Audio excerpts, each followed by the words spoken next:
वो किसी घर के अंदर पानी भर रहा है, तो कि भाई साहब आप देख लो अपने हिसाब से, मैं तो पानी भर के ही जाऊंगा। मैंने कहा भाई साहब बहुत सारे लोग बच्चे इंतजार कर रहे हैं पढ़ने के लिए, कि नहीं नहीं देख लो अपने हिसाब से, ठीक है।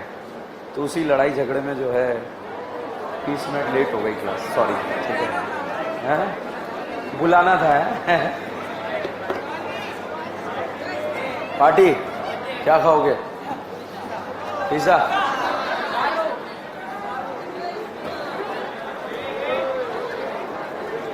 इन सबके लिए एक कोल्ड ड्रिंक मंगो, ठीक है। इसका क्या करोगे? पैसे रखें गाड़ी में, वॉलेट रखा उसमें, और कोई नहीं है? कोई नहीं है, सॉरी यार, ठीक है।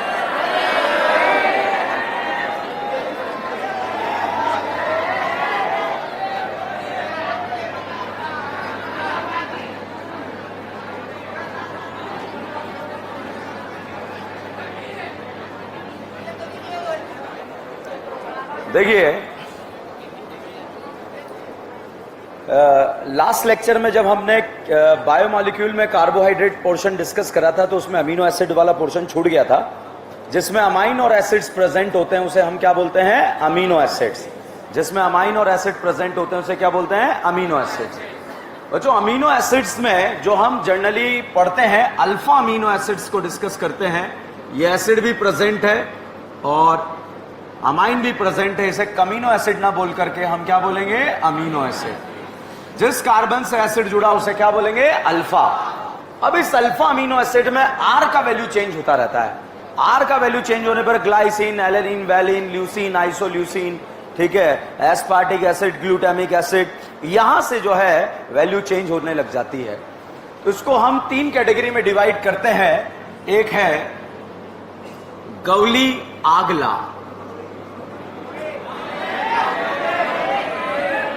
गौली मान लीजिए किसी लड़की का नाम है। किसका नाम है? लड़की का। तो हमने बोला गौली आगला। क्या ला? आगला। गौली जो है न्यूट्रल अमीनो एसिड्स हैं। गौली जो है न्यूट्रल अमीनो एसिड्स हैं। आग जो है एसिडिक अमीनो एसिड है और ला जो है बेसिक अमीनो एसिड है। बच्चों अगर आप इसके फोटो याद करने जाएंगे जीवन में कभी याद नहीं होंगे। तो किस तरह से मैंने याद रखे हुए हैं उस तरह से आप भी याद रख सकते हैं। गौली आगला।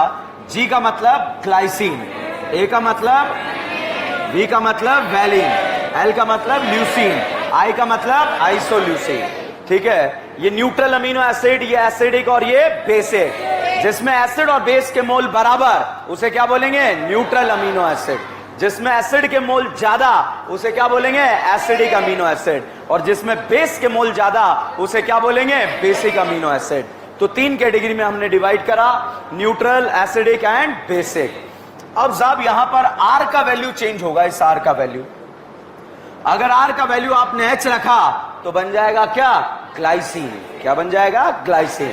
अगर आर का वैल्यू आपने मिथाइल रखा तो ये बन जाएगा, बताओ क्या बन जाएगा? एलेनिन। और यहां पर अगर इसके बाद आपने आइसोप्रोपाइल रखा तो साहब ये बन जाएगा वैलिन। पहले H, फिर मिथाइल, फिर आइसोप्रोपाइल। 3 याद रखना है, H, मिथाइल एंड आइसोप्रोपाइल। ये बताइए ये आइसोप्रोपाइल है या नहीं है? ये बताओ आइसोप्रोपाइल है या नहीं है? पहला क्या होगा? H, दूसरा मिथाइल, तीसरा आइसोप्रोपाइल। भाई साहब इसमें एक और करीना ऐड कर दोगे तो क्या बन जाएगा? ल्यूसीन। क्या बन जाएगा? ल्यूसीन। और अगर इस ल्यूसीन में जो है आप ये CH3 इधर शिफ्ट कर दोगे तो ये साहब क्या बन जाएगा? आइसोल्यूसीन, ठीक है। तो साहब H रखा तो क्या बोला? ग्लाइसिन। पहला क्या है? H, दूसरा CH3, तीसरा आइसोप्रोपाइल। आइसोप्रोपाइल में एक और करीना ऐड हो गई तो, और उसमें CH3 का पोजीशन डिफर कर गया तो, ठीक है। अब आप देखो मैंने H का वैल्यू यहां पर चेंज करा। बताओ किसका फोटो है? ग्लाइसिन। बताइए एसिड बेस के मोल बराबर या नॉट बराबर? बराबर। न्यूट्रल है या एसिडिक है? न्यूट्रल। अच्छा ये बताइए कौन सा अमीनो एसिड है? एलेनिन।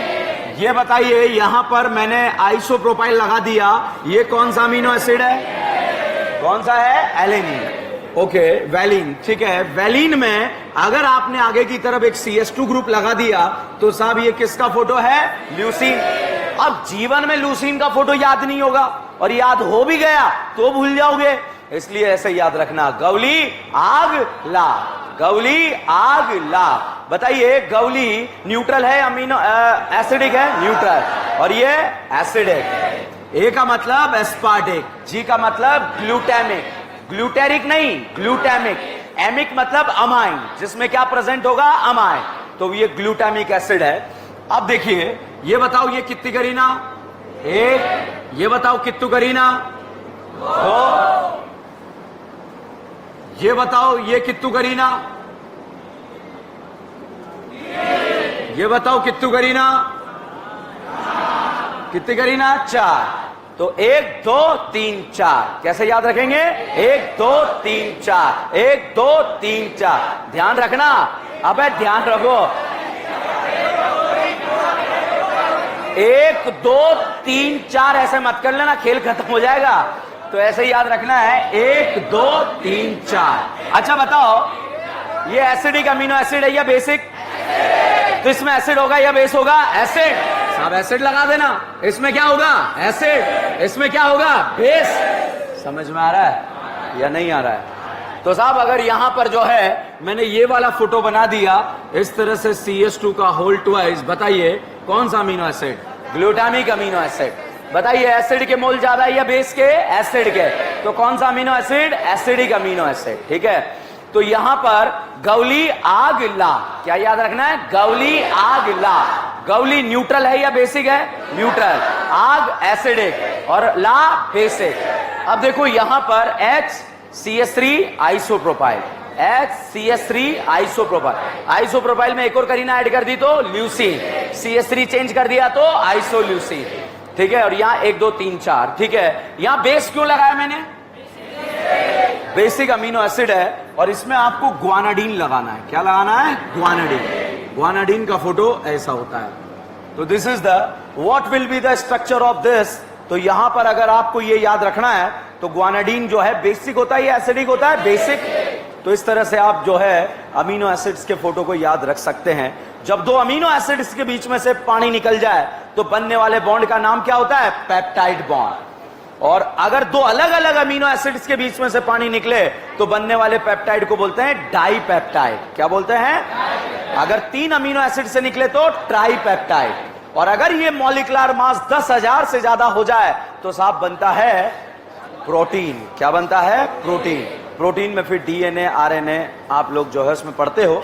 मगर यहां पर एक बार जेई के अंदर क्वेश्चन पूछा गया और बहुत आसान क्वेश्चन है, NCERT में दिया हुआ है, इसलिए हमारे एग्जाम में पूछा जा सकता है। पहले तो बताओ ये कौन सा अमीनो एसिड है? या है भी या नहीं है? क्या है? वैलिन है या एलिनिन है?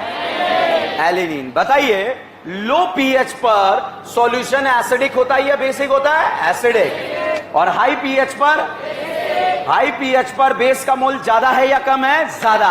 और लो पीएच पर? लो पीएच पर सॉल्यूशन कैसा है? एसिड। और हाई पीएच पर? एसिड को क्या पसंद? बेस। बेस को क्या पसंद? एसिड ने किसे देखा? बेस को। बेस ने किसे देखा? एसिड को। आंखों ही आंखों में क्या हो गया? Acid base. और यहां पर कैटाइन बन गया। क्या बन गया? कैटाइन बन गया।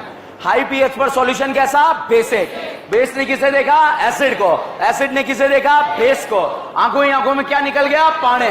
और पानी निकलने के बाद जो है साहब ये जो स्ट्रक्चर बन गया ये एनाइनिक बन गया, कैटाइनिक बन गया, एनाइन। अच्छा बताइए, दो अपोजिट चार्ज एक दूसरे को अट्रैक्ट करते हैं, रिपेल है? और सेम चार्ज? ये इलेक्ट्रोड है। इलेक्ट्रोड में एक पॉजिटिवली चार्ज है और एक नेगेटिवली चार्ज है। बताइए, ये कैटाइन एनोड की तरफ जाएगा, कैथोड की तरफ? कैथोड की तरफ। और ये एनाइन? तो साहब IIT JEE में जो क्वेश्चन आया था वो क्वेश्चन ये था कि हाई पीएच पर सॉल्यूशन कैटाइनिक बनेगा या एनाइनिक? एनाइनिक वाला एनोड की तरफ मूव करेगा, कैथोड एनोड। और ये कैथोड। तो एक ऐसा पीएच जिसमें ये एनोड की तरफ मूव कर सकता है, एक ऐसा पीएच जिसमें ये जो है कैथोड की तरफ मूव कर सकता है, और एक ऐसा पीएच जिसमें अमीनो एसिड ना तो कैथोड की तरफ मूव करे ना एनोड की तरफ मूव करे, उस पीएच का नाम होता है आइसो इलेक्ट्रॉनिक पॉइंट, और उसमें बनता है साहब ज्विटर आयन। क्या बनता है? Zwitter ion. ठीक है, तो ये दो पोल जो है, ये एनाइन तो जाना चाहता है एनोड के पास, ये कह रहा है मुझे एनोड पर जाने दे, ये कह रहा है मुझे कैथोड पर जाने दे। दोनों में लड़ाइयां चालू हो गई, दोनों बोल रहे हैं भाड़ में जाने दे। कहां जाने दे? भाड़। कहीं नहीं जा पा रहे हैं। इस तरह जो स्ट्रक्चर बना, ये जो है ज्विटर आयन बनता है, और वो पॉइंट क्या कहलाता है? Iso electronic point. ठीक है, तो गवली आगला, क्या याद रखना है? गवली आगला। गवली एसिडिक या बेसिक? और आग ला, गवली में G बराबर H, उसके बाद CH3, उसके बाद आइसोप्रोपाइल। आइसोप्रोपाइल में एक और कार्बन ऐड करा और फिर पोजीशन चेंज करा। ठीक है, और एसिडिक और न्यूट्रल में, एसिडिक और बेसिक में 1 2 3 4, 1 2 3 4। Acid acid base base, acid acid base base. Base में लास्ट वाला क्या रखना है? ग्वानाडीन। क्या रखना है? ग्वानाडीन। तो क्या आपको ये अमीनो एसिड समझ में आए?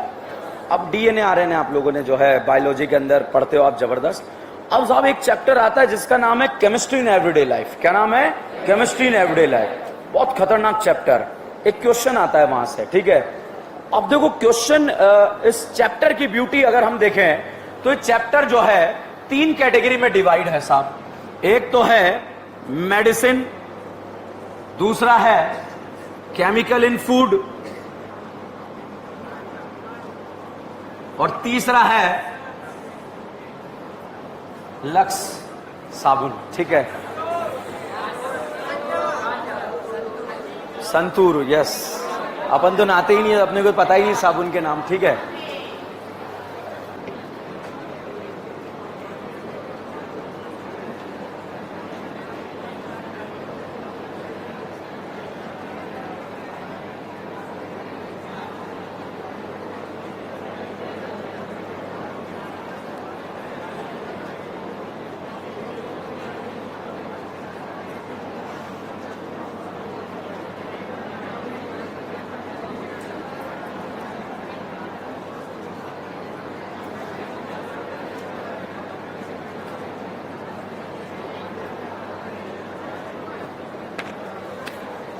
देखिए सबसे पहले मैं आपको मेडिसिन के बारे में बताता हूं। ये टर्म्स है, इन टर्म्स को समझाने की कोशिश करता हूं। आप लोगों ने पढ़ रखा होगा, पढ़ा होगा, कुछ भी होगा। अब देखिए ये chemistry in everyday life 3 category में कैसे डिवाइड है। पहला मेडिसिन। मेडिसिन क्या है?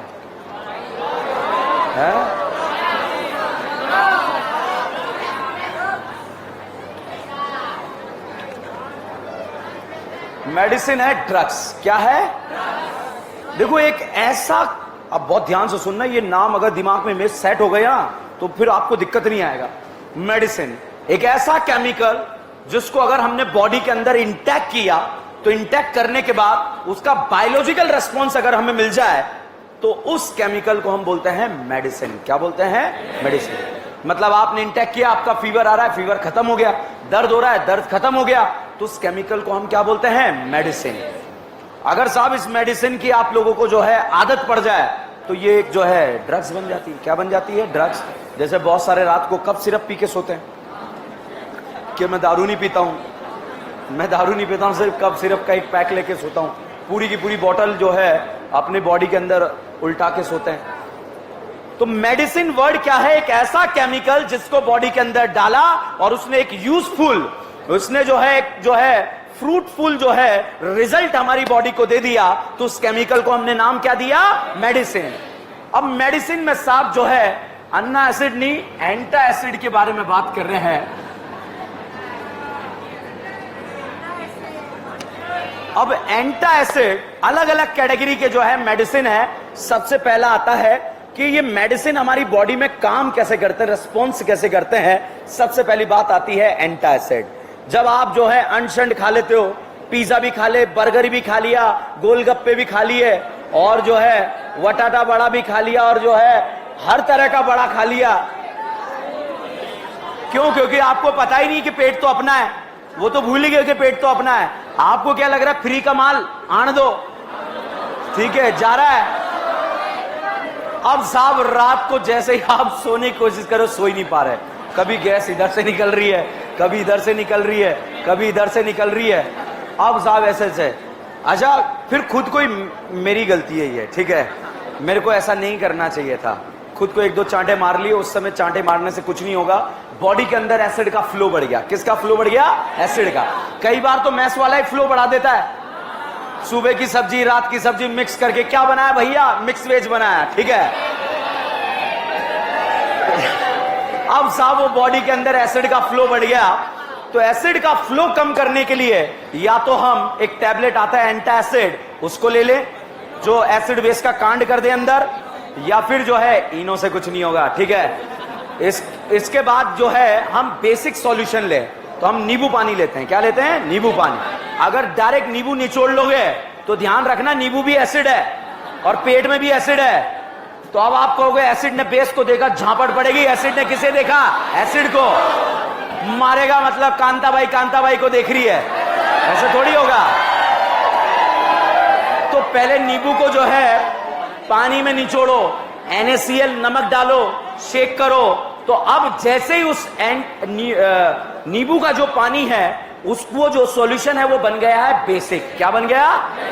नींबू पानी मतलब नींबू का रस और पानी मिलकर बेसिक सॉल्यूशन बन गया। अब आपकी बॉडी में तड़पन लग रही है क्योंकि क्या बन रहा है? एसिड। कभी इधर से कभी इधर से। अब साहब आपने जैसे ही नींबू पानी पिया तो आवाज आई आह। क्या आवाज आई? आह। क्यों? अब बॉडी के अंदर एसिड बना, बॉडी के अंदर एसिड बना, तो एसिड किसे देख रहा है? बेस को। बेस किसे देख रहा है? एसिड को। आंखों में क्या हो रहा है? Acid base. अब साहब बॉडी न्यूट्रल होती चली जा रही है, ठीक है। तो एंटा एसिड का काम होता है, जब बॉडी के अंदर एंटी एसिड का फ्लो बढ़ जाता है तो उस टैबलेट को हमें लेना पड़ता है। अब एंटा एसिड का एग्जाम्पल आपको याद करना ही पड़ेगा। एनसीईआरटी कुछ मत देखो दीदी, कुछ समझ में नहीं आएगा, बहुत शानदार चार्ट बना रखा है, एनसीईआरटी के टुकड़े कर रखे हैं, आपको दिमाग में बिल्कुल इमेज की तरह सेट होगा। ये देखिए, दूसरी बात आती है एंटा एसिड के बाद एंटी हिस्टामिन। भाई साहब बहुत सारे होते हैं जिसको एलर्जी होती है, किसी को जो है पानी से एलर्जी, नहाता ही नहीं है, ठीक है, किसी को मिट्टी से एलर्जी है। हर जो एलर्जी होती है उस एलर्जी के लिए जो है केमिकल हमारी बॉडी के अंदर जो है क्रिएट होता है हिस्टामिन।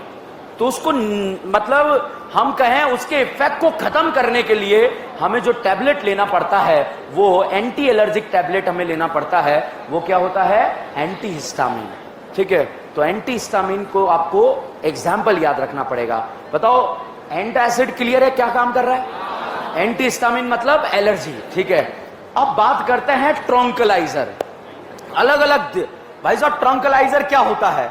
ट्रंकलाइजर कुछ नहीं है, नर्वस सिस्टम से इंफॉर्मेशन दिमाग के अंदर जबरदस्त जा रहे हैं और हमारा दिमाग तबीयत से काम कर रहा है। फिजिक्स की क्लास में फिजिक्स पढ़ रहा है, केमिस्ट्री की क्लास में केमिस्ट्री पढ़ रहा है, बायो की क्लास में बायो पढ़ रहा है। मगर जैसे ही पेपर देने जाते हैं, फिजिक्स पढ़ रहे हैं तो केमिस्ट्री आ रहा है, केमिस्ट्री का पेपर कर रहे हैं तो बायो आ रहा है, और कुछ अलग ही निकल के आता है और वहां पर हमारा पेपर खराब हो जाता है, ठीक है। मतलब नर्वस सिस्टम ने जबरदस्त तरीके से वहां पर इंफॉर्मेशन पहुंचाना स्टार्ट किया। अब नर्वस सिस्टम क्या पहुंचाएगा? जो अंदर है वही पहुंचाएगा। अब जो नहीं है वो कहां से पहुंचाएगा बेचारा? अब आपने पढ़ा ही नहीं है कि किडनी क्या होती है तो क्या ही कर लेगा। किडनी किडनी होती है, आपको ऐसे लग रहा है कि इस तरह से कुछ है, कोई बीज वीज है, ठीक है, सीड्स वगैरह है, मगर ऐसा नहीं है। ट्रंकलाइजर जो है, जैसे बहुत सारे लोग जो है पागल हो गए, डिप्रेशन में चले गए, ठीक है, कुछ ज्यादा सोचने लगे, ठीक है, मतलब उस समय जो है उनके नर्वस सिस्टम को कंट्रोल करने के लिए जो टैबलेट दिया जाता है वो ट्रंकलाइजर से रिलेटेड होती है। अलग अलग वैरायटीज हैं। जैसे आप देखो जंगलों में जाओ, जंगलों में जैसे कोई लॉयन घायल हो गया तो जो अपने डॉक्टर साहब जाते हैं तो लॉयन को ऐसा थोड़ी पहले 3-4 गोलियां मार देते हैं और उसके बाद उसका घाव ठीक करते हैं, उसे ट्रंकलाइज किया जाता है। ट्रंकलाइज मतलब एक शॉट उसको मारा जाता है इंजेक्शन का 30 मिनट का। काम 10 मिनट का है, शॉट कितने मिनट का माना जाएगा? 30 मिनट, क्योंकि डॉक्टर साहब को कोई भरोसा नहीं है, ठीक है।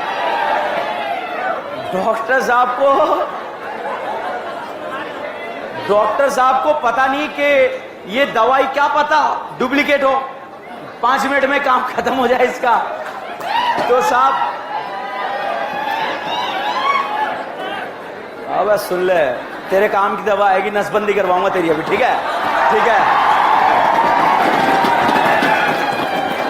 अब साहब जो है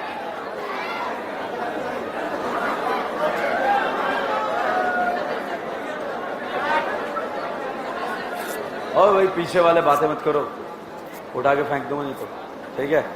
बहुत ध्यान से सुन लो, ठीक है? इतनी इंपॉर्टेंट बात, दवाइयों की बातें चल रही, फिर तो आप ज्ञान पिलाओगे इसे डॉक्टर बनने के पास। तो ट्रॉन्कुलाइजर क्या है? डॉक्टर ने जाकर एक शॉट मारा। अब जो है टाइगर लोयन जो है लेट गया, थोड़ी देर के लिए भूल गया वो टाइगर है। क्यों? क्योंकि इंफॉर्मेशन दिमाग में जाना बंद। अब डॉक्टर साहब जो है उसका ट्रीटमेंट कर रहे हैं, पैर में जो है प्रॉब्लम है, पूंछ में प्रॉब्लम है, जहां भी प्रॉब्लम है इलाज कर रहे हैं, ठीक है? अब टाइगर वहीं लेटा हुआ है, मरा नहीं है, जिंदा है, आंखें खुली है, देख रहा है वो, उसे पता नहीं वो टाइगर है, भूल गया थोड़ी देर के लिए। अब वो जैसे डॉक्टर की तरफ देखता है, डॉक्टर को लगता है उसके चेहरे पे कपड़ा डाल देता है वो, क्या पता याद आ जाए कि तू वो टाइगर है, कि ले आबे डॉक्टर डिनर करते हैं, ठीक है? कि डिनर में क्या कि तू ये डिनर के अंदर, ठीक है? तो अगर ट्रीटमेंट 20 मिनट के अंदर होने वाला है तो जो डोज दिया जाता है वो 40 मिनट का दिया जाता है। क्यों? क्योंकि दवाई कंपनियों का कोई भरोसा नहीं है, ठीक है? डॉक्टर को भी भरोसा नहीं है। तो उसके बाद जो है ट्रीटमेंट करने के बाद जो है डॉक्टर अपनी कार में आके बैठता है, फिर जैसे इंफॉर्मेशन वापस से पहुंचना चालू होती है तो फिर जो है वापस शेर खड़ा होता है, उसको याद आता है मैं वापस टाइगर बन गया हूं, ठीक है? और वापस चला जाता है। और क्या है? इंफॉर्मेशन दिमाग के अंदर जाना बंद तो जो है ट्रंकुलाइजर इसी सिस्टम पे काम करता है। कोई पागल हो गया और उस पागल को जो है डॉक्टर के पास ले जाएगा, डॉक्टर क्या करेगा? डॉक्टर ये थोड़ी उसको सही कर देगा, इंफॉर्मेशन दिमाग में जाना जो है बंद कर देगा, उसके लिए जो है 2-4 दवाइयां दे देगा। अब साहब उसे कुछ मतलब नहीं दुनियादारी में क्या चल रहा है, वो चुपचाप बैठ गया, हंस रहा है तो हंसी रहा है, शादी में बैठा है तो शादी में बैठा है, ठीक है? कोई मर गया तो वहां तालियां बजाने लग गया, ठीक है? बहुत अच्छा हुआ, ठीक है? तो क्या हुआ? ट्रंकुलाइजर इस तरह के मेडिसिन ने क्या करा? नर्वस सिस्टम को क्या किया? कंट्रोल किया, ठीक है? इसके बाद आता है बच्चों एनाल्जेसिक्स, ठीक है? ये दवा क्या है? जब पीड़ाहारी, पीड़ाहारी, ठीक है? दर्द निवारक, ठीक है? पेन किलर, धन्यवाद, ठीक है? अब पेन किलर की भी 2 कैटेगरी आती है, एक तो नारकोटिक ड्रग्स और एक नॉन नारकोटिक ड्रग्स।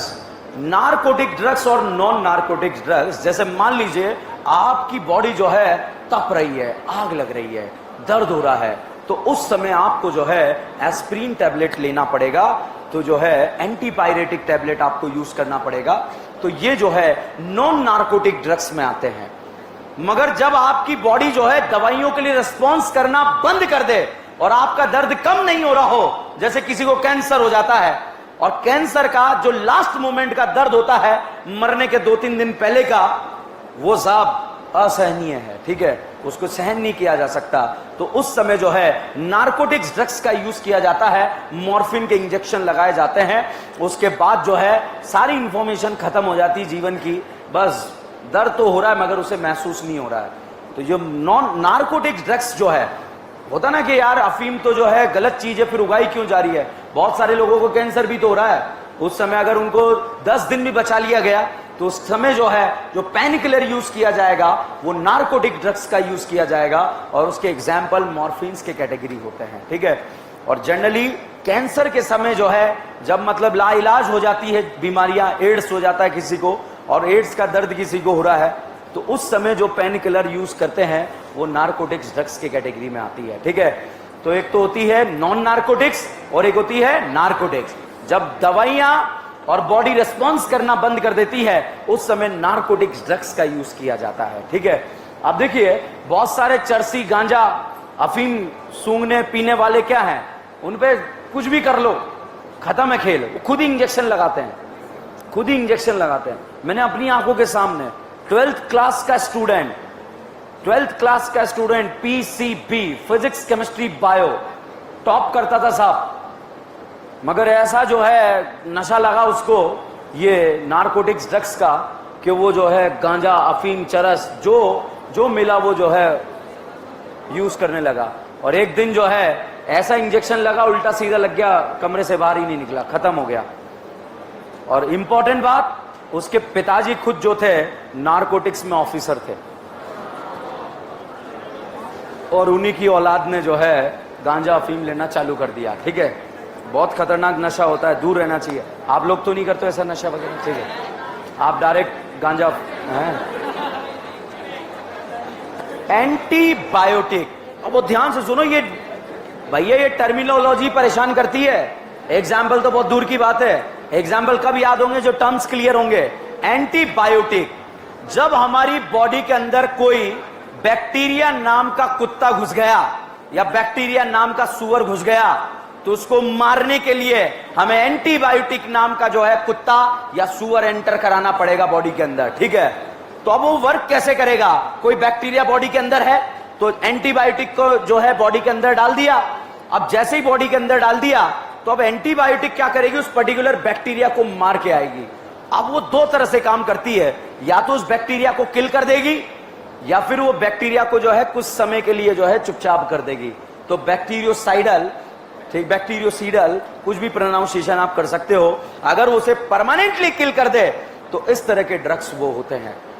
ठीक है, और कई बार ऐसा बोला जाता है जैसे ही बैक्टीरिया, एंटीबायोटिक आपने अंदर डाला, उसने बैक्टीरिया को जो है मार दिया, वो 2-4 लाते किडनी पे भी मार के आता है और 2-4 जो है लीवर पे भी मार के आता है। इसलिए बोलते हैं एंटीबायोटिक ज्यादा नहीं खानी चाहिए, नुकसान करती है।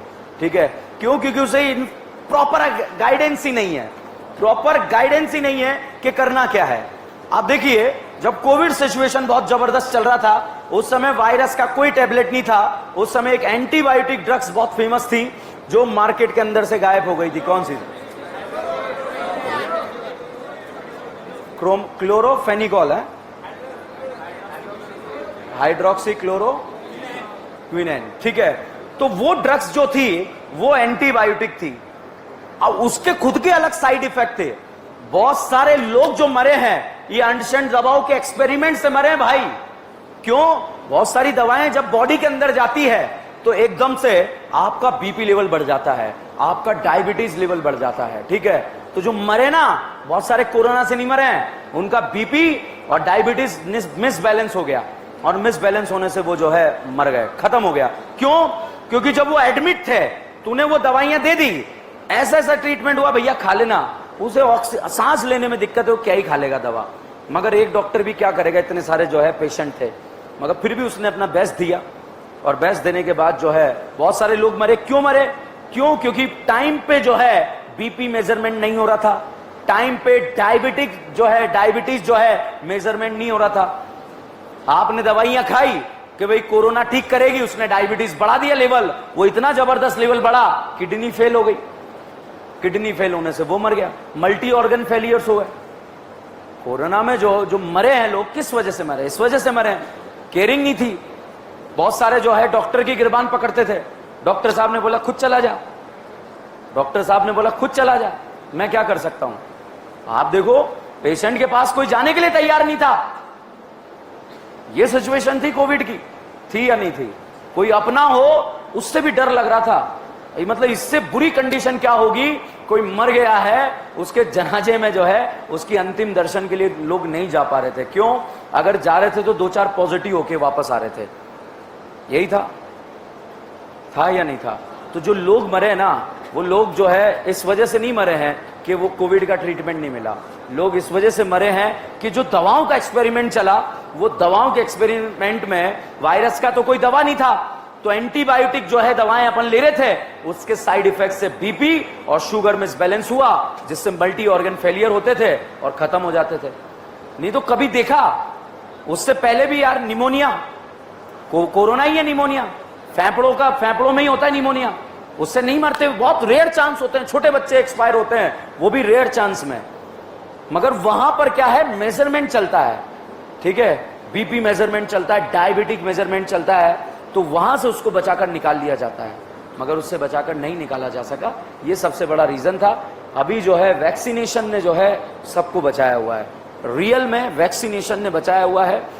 लग गया सबको वैक्सीन? कोई ऐसा जिसको दोनों डोज लग गया हो? दोनों लग गया। तीसरा डोज बूस्टर लगवा लिया हो, पिताजी जान पहचान थे कि लगा दे भाई, ठीक है, और चौथा भी आ रहा है तो लगा दे, ठीक है। तो साहब एंटीबायोटिक ऐसे काम करती है। अब एंटीबायोटिक जो है ब्रॉड स्पेक्ट्रम एंटीबायोटिक, ठीक है, ब्रॉड स्पेक्ट्रम एंटीबायोटिक इस तरह से कैटेगराइज करके एग्जाम्पल यहां पर आते हैं। अब इसमें आते हैं, बात मत करो भाई, एंटीसेप्टिक। एंटीसेप्टिक क्या, जब उंगली कट गई तो घाव भरने के लिए, ठीक है, जो दवा यूज की जाती है, जो बोरोप्लस आप यूज करते हैं वो एंटीसेप्टिक के कैटेगरी में आती है। जो बोरोलिन आप यूज करते हैं वो एंटीसेप्टिक के कैटेगरी में आती है, ठीक है। इसके बाद आती है, जैसे जैसे हिंदुस्तान आगे बढ़ता गया सबसे बड़ी जो चुनौती आ गई वो थी जनसंख्या। क्या आ गई? जनसंख्या। साहब इतना मतलब जो है जनसंख्या वृद्धि हुई, एक घर में 10-10 बच्चे, एक घर में 5 बच्चे, एक घर में 6 बच्चे, तो उसको कंट्रोल करने के लिए, ठीक है, तो उसको कंट्रोल करने के लिए जो दवाएं थी वो एंटी फर्टिलिटी दवाएं थी, उनका यूज किया जाने लगा, ठीक है। तो ये बताओ, एंटासिड, बॉडी में एसिड का फ्लो बढ़ गया, एंटीहिस्टामिन एलर्जेटिक, ठीक है, ट्रंकुलाइजर नर्वस सिस्टम, ठीक है, एनल नॉन नार्कोटिक्स और नार्कोटिक्स। नार्कोटिक्स कब यूज करेंगे? जब सारी दवाएं असर करना बंद कर देगी, ठीक है। उसके बाद एंटीबायोटिक, बैक्टीरिया घुस जाएगा तब यूज करेंगे, ठीक है। इसके बाद आता है फूड इंडस्ट्री के अंदर chemical, chemical in food industry. सब आप देखो आजकल जो है, जब तक सब्जी के अंदर बढ़िया सा लाल कलर जो ना आ जाए तब तक मजा ही नहीं आता।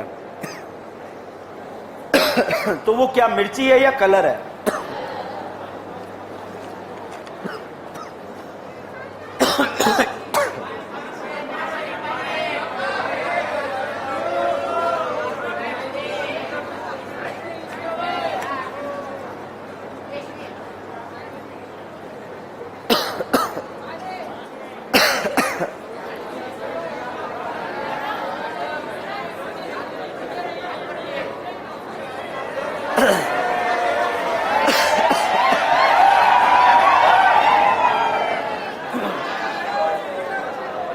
देखिए, बात करते हैं chemical in food industry. Food industry के अंदर जो केमिकल का यूज है वो कैसे किया जा रहा है? आज की डेट में जो है फूड प्रिजर्वेटिव, ठीक है, जो आर्टिफिशियल शुगर, और हर एक फूड के अंदर जो है प्रिजर्व करने के लिए, मैगी को प्रिजर्व करने के लिए केमिकल यूज किया जा रहा है, ठीक है। प्रिजर्व खाना आ रहा है, आप अगर फ्लाइट्स वगैरह के अंदर बैठते हैं तो पोहा प्रिजर्व किया हुआ है, केमिकल लगाया हुआ है उसके अंदर, ठीक है। नूडल्स प्रिजर्व किए हुए, गर्म पानी डालो बिल्कुल तैयार है। तो ये सब क्या है? ये तैयारी है जीत की नहीं, मरने की, ठीक है।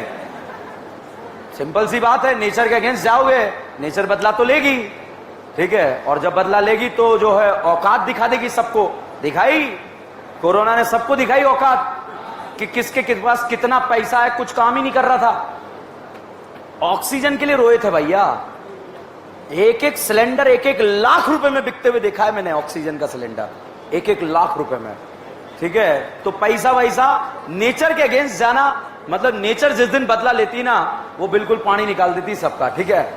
तो यहां पर केमिकल जो है, फूड के अंदर केमिकल का यूज होना, आप देखो, आप जूस पीने जा रहे हो, वहां पर भी जो है 10 तरह के जो है कलर मिला मिलू के जो है वो आपको, लीजिए भाई साहब कि क्या पिलाया यार तूने, ठीक है। और बेचारा कोई देसी आदमी सिंपल सा जूस पिला दे, क्या ही है, और वो कैसे समझा ओरिजिनल ही है, ठीक है। तेरी आदत केमिकल पीने की पड़ गई है तो मरेगा, जल्दी मरेगा। उसके बाद जो है आप जो है किसी भी शादी में जाओ, रेस्टोरेंट में जाओ, केक जाओ, बेकरी पे जाओ, केक खा लो आप, वो रेड कलर हाथों में लग जाएगा, 10 दिन तक निकलेगा नहीं। वो क्या कलर था क्या? वो भैया केमिकल थे, और वो इतने खतरनाक केमिकल हैं जिसको पता नहीं कब जाके जो है आपको मारेंगे वो, ठीक है। आप देखिए, शुगर को कंट्रोल करने के लिए बहुत ज्यादा जो है, बहुत सारे लोग क्या करते हैं कि हमें ज्यादा कैलोरीज नहीं लेनी है तो आर्टिफिशियल शुगर का यूज करते हैं। अब इसके ऊपर क्वेश्चन आया हुआ है कि जो हाई टेम्परेचर पर काम कर जाए, लो टेम्परेचर पर काम कर जाए, इसके एग्जाम्पल आपको याद करने पड़ेंगे आर्टिफिशियल शुगर के। हमारे एग्जाम में जो आज तक क्वेश्चन आया, आर्टिफिशियल शुगर से क्वेश्चन आया, तीनों कैटेगरी में, low temperature, high temperature, temperature से कोई फर्क नहीं पड़ता, उससे रिलेटेड क्वेश्चन आए हुए हैं।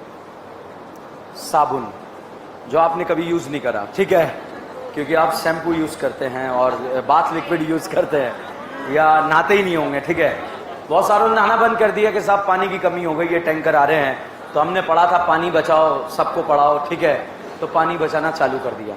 साबुन एंड डिटर्जेंट। साबुन चलिए बहुत आसान है। डिटर्जेंट 3 कैटेगरी है, एनायनिक, कैटायनिक और न्यूट्रल।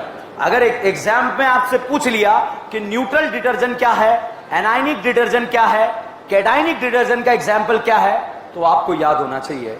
अगर याद नहीं है तो फिर क्वेश्चन गलत हो जाएगा, ठीक है। तो यहां से जो क्वेश्चन आया वो क्वेश्चन क्या आया, which of the following is the example of antibiotic, which of the following is the example of cationic detergent, which of the following is the example of narcotic drugs. अब narcotics ही पता नहीं drugs क्या करेगी, ठीक है। Which of the following is the example of non narcotic drugs. तो ये example अब एक दिन में याद नहीं होंगे। आप टारगेट क्या करेंगे, पहले साबुन, मेडिसिन और केमिकल इन फूड, 3 टारगेट बनाओ। 3 टारगेट में पहला टारगेट अचीव करो। पहला टारगेट यहां से स्टार्ट करो साबुन से, ठीक है। फिर उसके बाद जो है आप उस पर मेडिसिन पर आ जाएं, ठीक है। और फिर शुगर के एग्जाम्पल, टेम्परेचर डिपेंडेंट, जो मैंने चार्ट दिया है उस चार्ट को आप डेली पढ़ते रहे 10 मिनट, डेली 10 मिनट पढ़ें, आपका जो है काम हो जाएगा। ऑनलाइन वालों को भी मिल जाएगा।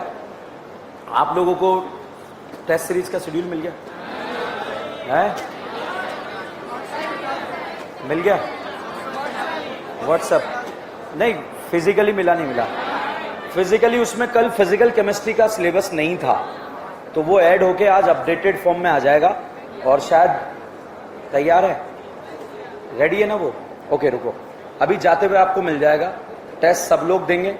कल आप लोगों का ऑर्गेनिक केमिस्ट्री का लास्ट क्लास है, जिसमें मैं आपको पूरी ऑर्गेनिक केमिस्ट्री का टोटल रिएजेंट्स जो हैं उसका फेफड़ों का योगा जो है हम यहां पर करेंगे, ठीक है। एक पेपर के अंदर पूरी ऑर्गेनिक केमिस्ट्री समा गई है। पूरी ऑर्गेनिक केमिस्ट्री का एक पेज जिसमें सारे रिएजेंट विद बुढ़ापा लिखे हुए हैं, कैसे क्वेश्चन को सॉल्व करना है, कैसे एग्जाम में क्वेश्चन आएगा, सारी बातें SN1, SN2, E1, E2, EAR, ESR, सारे जो है एक ही पेज के ऊपर जो है वो रिएजेंट्स मैंने लिखकर जो है आप लोगों के लिए तैयार कर दिए हैं। तो कल लास्ट क्लास है। उसके बाद जो है नेक्स्ट वीक में मंडे से आप लोगों का फास्ट रिवीजन स्टार्ट करूंगा ऑर्गेनिक केमिस्ट्री का, ऑनलाइन, ऑफलाइन नहीं, ऑनलाइन। ऑफलाइन स्टार्ट करेंगे, थोड़ा लेट स्टार्ट करेंगे, मगर उसके अभी जो स्टार्ट करेंगे ऑनलाइन वो भी लास्ट से। कहां से स्टार्ट करेंगे? लास्ट से। कहां से? अमाइन से, समझ गए। फिर SN1, SN2, फिर नेम रिएक्शन, इस तरह से वापस जो है ऊपर की तरफ चले जाएंगे अपन, ठीक है। तो कल का प्लान है पूरी ऑर्गेनिक केमिस्ट्री को रिकॉल करके, रिवाइज करके ABCD क्वेश्चंस को क्लास में करना, ठीक है। और कल लास्ट क्लास। धन्यवाद, थैंक यू सो मच।